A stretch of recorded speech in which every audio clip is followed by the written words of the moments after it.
Hello, I'm Brigantia Blackbird of Blackbird's Brew. Happy Monday and welcome to Norse Studies Week 12. Today we are going back to the Heathen Handbook by Woden's Folk Kindred and we'll be looking at Section 8, Heathen Ritual, and we'll be going over about half of that section. It's a pretty hefty section. Now, obviously, having special holy days, rituals, other kinds of traditions, that's a part of every defined form of faith, and heathenry is no different in that respect. The authors begin by explaining that our modern day holidays are essentially living echoes of pre Christian cultures and religion, which most of us are aware of, but it's always good to state that for the record. Now, where things get dicey is when we are trying to find the specifics about rituals and how these rituals were conducted in ancient times. So the author's goal is not to say, this is what we have found and this is the only right way to do it. No. They said that there are going to be different types of heathen ritual based upon what we do know from the lore and also developing practices in our present day. So basically we have two categories, bloat and sumbel. Bloat rhymes with float. Sumbel rhymes with rumble. The authors were kind enough to point that out. I think it was the first time they actually mentioned specifics on pronunciation, for which I'm deeply thankful. But these are both forms of ritual that are common to heathens. They both have roots in the lore. A bloat is an offering to the gods, and sumbels are about giving ritual toasts. Oftentimes these are part of a bloat or of a feast, but not always. It isn't an absolute requirement. So if we're going to have bloats and sumbels, obviously we have to have some idea of what occasions we might be doing these things on. And that's when the authors took us into the origins of the ritual year. So the concept of the year having high points within it was based upon the idea of the growing seasons of the crops and that of domestic herds and other animals. Our ancestors observed the movement of the sun and how it coincided with certain points consistently within the natural cycle that they were living with both the agriculture, the domestic animals, and these points took on significance for them. And so the authors described this year coming and going in 8 phases. It begins with the winter solstice. The sun is at the weakest point in the sky, and that is the official beginning of winter. Then you have the vernal or the spring equinox, in which the sun rises and sets exactly at the compass points of east and west. That is the beginning of spring.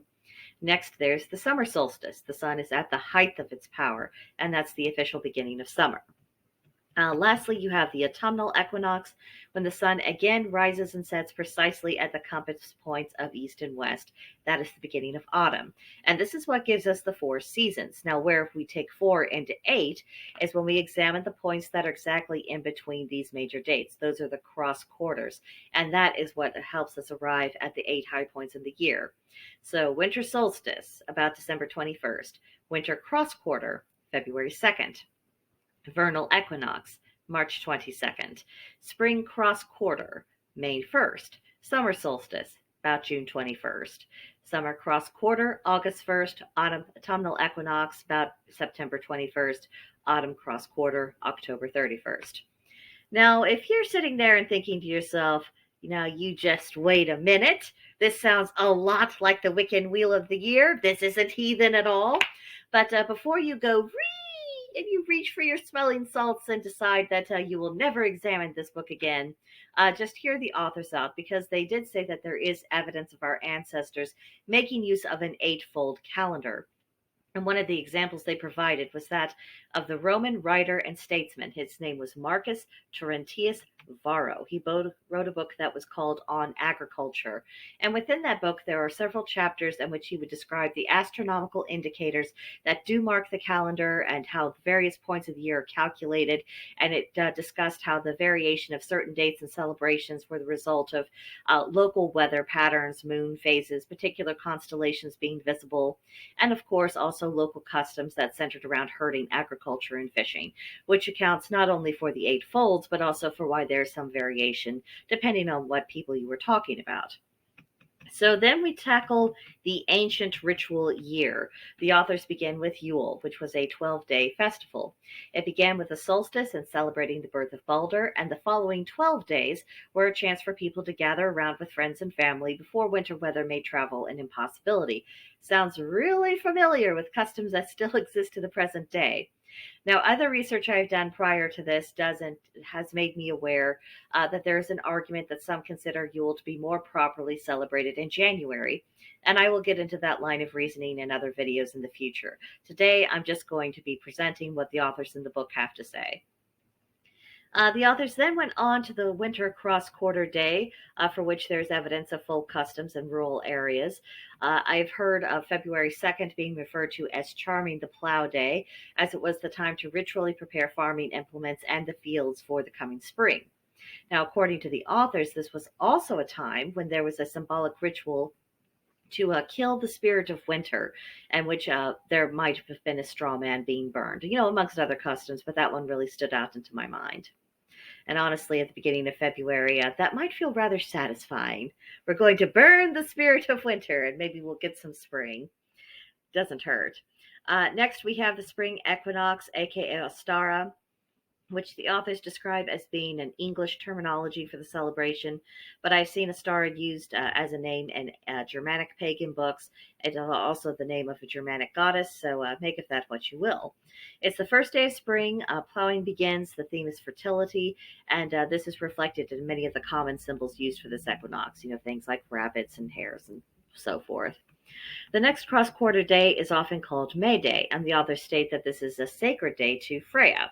Animals were moved from winter pastures to the summer pastures. Celebrations included maypoles and lighting bonfires. Moving on to the summer solstice, which marks the death of Balder, and from this point on, the sun weakens. It is a reminder that winter will come again, and the cycle of Balder's birth and death being associated with the solstices is the foundation for the theory that the lore is actually a description of the yearly cycle, and one of manifestation of Ragnarok is winter itself, which also leads to speculation of perhaps Ragnarok is not one big overarching ends everything kind of thing. The summer cross-quarter day, sometimes called Freyfaxi, is a breeding season for many kinds of livestock. The authors mentioned horses, cattle, and goats. The day is sacred to Freyr, and it's a time to plan for future prosperity. This also marks the harvest of the first fruits of wheat and the baking of the first bread from that wheat. Next, we have the autumnal equinox, which was the end of the harvest for our ancestors, and the timing of when that final harvest actually takes place. It will vary depending on how far north or south we live, but nevertheless, this whole time of year, it is the full swing of the harvest season. And Thor's association with farmers makes this equinox an ideal time to render him honor. Finally, we have the autumn cross-quarter day, which was one of the most widely celebrated holidays in the north at one time. It was the time of the slaughter because the whole herd of animals would not be able to be supported throughout the winter, and of course, the people would need their protein from the meat to actually survive. Spirits of the dead were known to be roaming and wandering at this time, and the whole force of chaos seems to be holding sway over order at this particular time of year. The Norse would call this festival Winter Nights. They would honor the ancestors, Disir, and elves.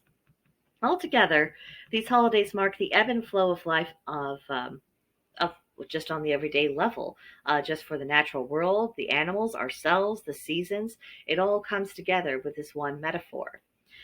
And then the authors went into modern heathen calendars, because depending on what group of heathens you ask, you will get different answers about what calendar cycle they deem fitting to use. Generally, you will encounter two different types, the eightfold calendar and the monthly calendar.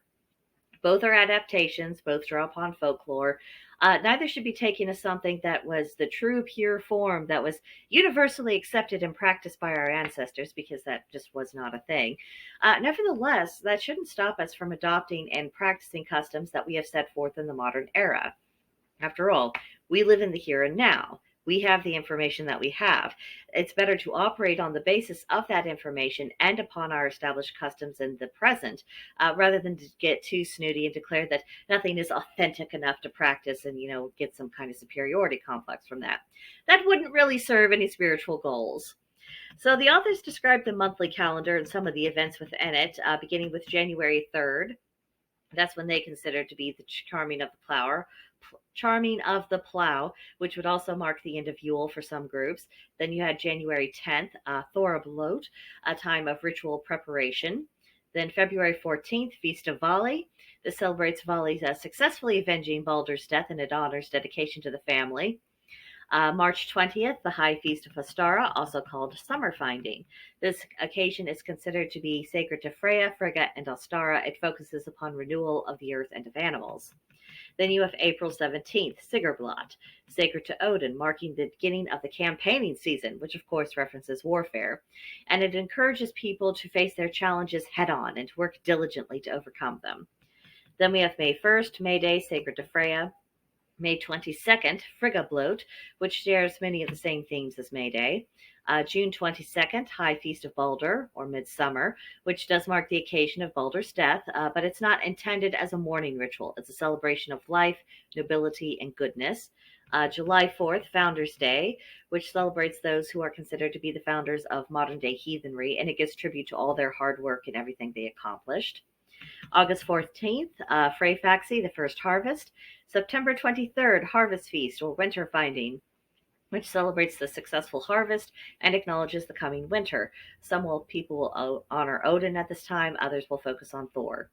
October 16th, Feast of the Disir, Alfblot, or the Winter Nights. This honors the spirits of one's bloodline.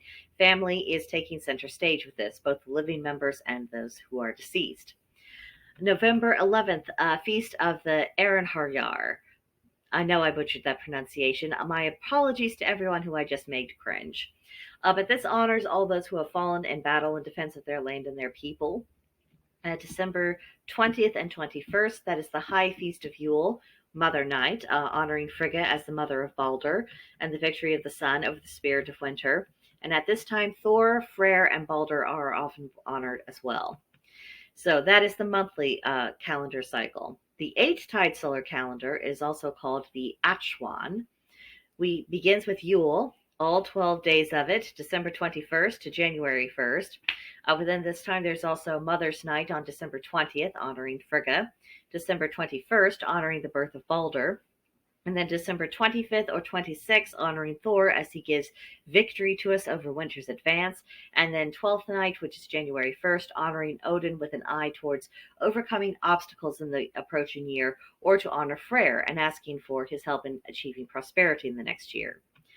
Next on the docket, we have Charming of the Plough for February 2nd, which is a time of preparation. Then we have Easter Feast for March 22nd, but I'm not going to take up the name Easter again. It gets too confused with the Christian celebration. I'm going to still call this Ostara. Then we have May Day, which is May 1st, honoring Freya. And personally, I would prefer another term to use other than May Day, just because May Day is a phrase that is also associated with left-wing politics, and I don't want to be associated with them. And I certainly don't want to get people confused in their minds that what the left thinks of May Day and what May Day is from a heathen context are somehow intertwined or connected or the same or compatible. No, let's not go there. Next, we have Midsummer, June 21st, which is sacred to Balder and celebrates great deeds and a life well spent.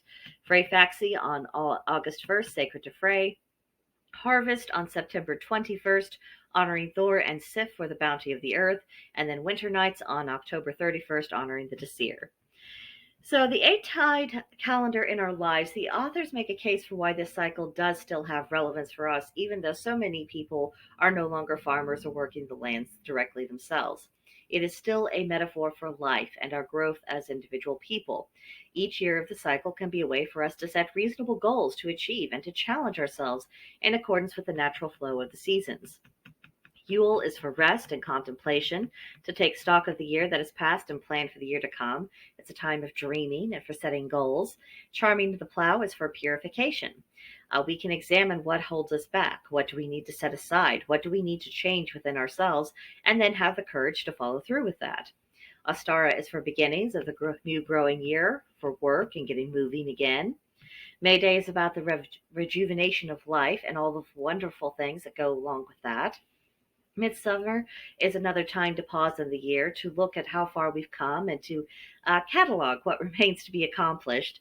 It's also time to start thinking about what will be required to allow us to make us through the next winter. Freyfaxi is the beginning of harvest. It's also a breeding season. It is a time of optimism, and that spring will come again after winter, and to make plans accordingly. Harvest is for thankfulness of what the earth has produced and also for spiritual growth. It's a time to take pride in the results of one's work. Winter nights is for memory, who we are, our heritage, loved ones who've died along the way, as well as distant ancestors. We are a link in that great chain of life, and that chain goes on no matter what difficulties we face. And there's a great deal of comfort in that thought. The cycle takes us through all of life and honestly all of death, and meditating upon it, as well as participating in ritual to mark these occasions, helps deepen our connection to other practitioners and to the gods themselves. So, modern bloats. The format of a bloat will vary from community to community. The main concern is that the bloat is offered up with sincerity. And what the authors are saying, it really matches up exactly to my own experiences with Loki. One of the things he's emphasized with me is that whether it's a formal and involved occasion or something very simple and basic, he really wants me to be present, not just physically and mentally, but to really put my whole heart into it to make sure that I'm fully invested in what's going on. The authors go on to say that some bloats have detailed step by step instructions, others are very free flowing. They state that there's really nothing wrong with either approach, and there's pros and cons to each of them. What's really needed for a person is experimentation and practice, and as well as to take into account other circumstances. A larger gathering, for example, may benefit from a more structured approach as it will help maintain focus and concentration. And a free flowing ritual might be more suitable for individual worship, whenever you feel moved to do so. The experience level and knowledge of the people involved is also a factor. Structure can be quite helpful to newcomers, so they have a better idea of what is happening and when and why. Another consideration are personality types and the thinking process of the people involved. Some individuals do not respond well to structure, regardless of what it is, and imposing structure upon them could actually be counterproductive, and vice versa. It really just depends. You have to be flexible. So, bloat structure. This part focuses upon common elements found in heathen bloats. Anyone can lead a bloat, provided that those present at the occasion are comfortable with them doing so. You don't need a special title or position. The groups that do make certain qualifications, they're doing this for their own volition, for their own reasons. It's not the result of a spiritual requirement. So, opening and hallowing. People gather in a circle, and this is often accompanied by a brief ceremony to help focus people's minds and their energy on the purpose of the bloat. Methods of doing this will vary. One way is to call the quarters, which absolutely has roots in Wiccan practice. Another is to give a simple introduction. We are here today to honor this god for this reason or this occasion, and then to invite people to clear their minds of all distractions. Or the group could gather in a circle, walk clockwise, and then chant the Elder Futhark 3 times. Others will raise mental shield walls after calling the quarters. Regardless of the method of how it's done, the important thing is for everyone present to be prepared for the ritual and focused. Then you have explanation. This is the declaration of why everyone is here today, the importance of the occasion, the deities and or the season that's going to be honored, and how the bloat will proceed. Then you have invitation. This is where the deity or deities to be honored are invited into the circle. Then you have toast and blessing. This involves passing a drink so all people present can hail the god or goddess being honored. Usually this drink is alcoholic. Mead is quite popular. But as long as you have the right spirit involved, there would be nothing wrong with having a non alcoholic alternative like juice, especially if you are celebrating a bloat with underage family members. Having an alternative like juice, that would be a very handy dandy thing. Then you have the offering, where the drink is fully given to the deity being honored. It's held up, ritually offered, and then it's poured out onto the earth. Then you have the closing. This is a statement that the ritual is concluded, the gods are hailed one last time, and the rite is closed. And the next part, the authors provided a loose format of bloats commonly used within their own group as just a place for people to get started and to inspire the reader to begin developing their own bloats. And whether new or old to the faith, I don't think anyone should be afraid to do this. Then the authors got into Sumbel. Sumbel is frequently held after bloat, but that is not an absolute requirement. It's a series of ritual toasts. Sometimes there's a theme in which all the toasts are focused upon one idea. Other Sumbels are free form, and those present speak about what is most important to them in that moment. Generally, there are 3 kinds of toasts. The first is for a god or goddess. The second is for an ancestor or for a special hero. And the third is a brag, a boast, an oath, or a hope for a future. Now, why ritual is important? This particular part was very significant in my opinion because there is a modern allergy to the idea of putting forth effort into anything, let alone worship. People are accustomed to being spoon fed of someone else doing the work, and they recoil at the very idea they would ever need to do anything. So the authors begin their argument on the premise that ritual is the mechanism by which we forge closer connections to the gods and to our ancestors. When we perform ritual with other people, that also builds a community, and that's something I see a keen need for. Beyond that, ritual fulfills a human need. Instinctively, we are always reaching out and trying to understand that which we do not understand. And it's almost as if we're trying to awaken senses that we're not even sure if we have. Ritual is our way of touching the mysteries of the universe. Now, the second half of this section we will cover next week. It gets into more specifics of other forms of ritual. Um, oh, I lost my place. Oh dear. Oh dear. Oh well. But the reason why I stopped here is just because this video has gone on quite a while, and the second half of the section is, I do mean it is a full half. Next week's video is probably going to be pretty lengthy too. But then after that, the week after, that's when we'll be delving into our final section of the book. And once we complete this particular book, I'm going to spend the last Monday of this year discussing what I've learned about the Yule Festival and what I've been doing. And it's going to just be lighthearted and fun, a nice change of pace from all of the book work. But then on the first Monday of January, we will begin examining the book that drove me away from heathenry for years. We're going to talk about why I think it's such a weak book that's counterproductive, but I will also be going on the hunt for what kind of highlights we can find from it. I mean, even some of the most suckiest books out there, we can take something from them, and every so often it is a good intellectual exercise to get past really shitty communication skills of these authors and to find the little nuggets of information that are actually useful. And it's also an object lesson in what not to do when you're trying to convey ideas. Also, next year, after I wrap up the Journey Through the Tarot series, we will begin a journey through the runes. So there's lots to come. My channel is gradually coming into greater alignment with my personal spiritual growth and focus. So there's going to be lots more Norse-centered content to come. So that will do it for this video. Thank you for bearing with me through another long one. I do appreciate it. I would love to hear your own thoughts about this particular section of the book and other ideas you might have had about the Norse ritual year and the different ways to conduct bloats and sunbells. Tell me all about it either in the comment section or come see me on Gilded. There's a link to join us in the description box below, and you would be very welcome to be among us. But I think that definitely does it for now, so I will see you next time. Bye.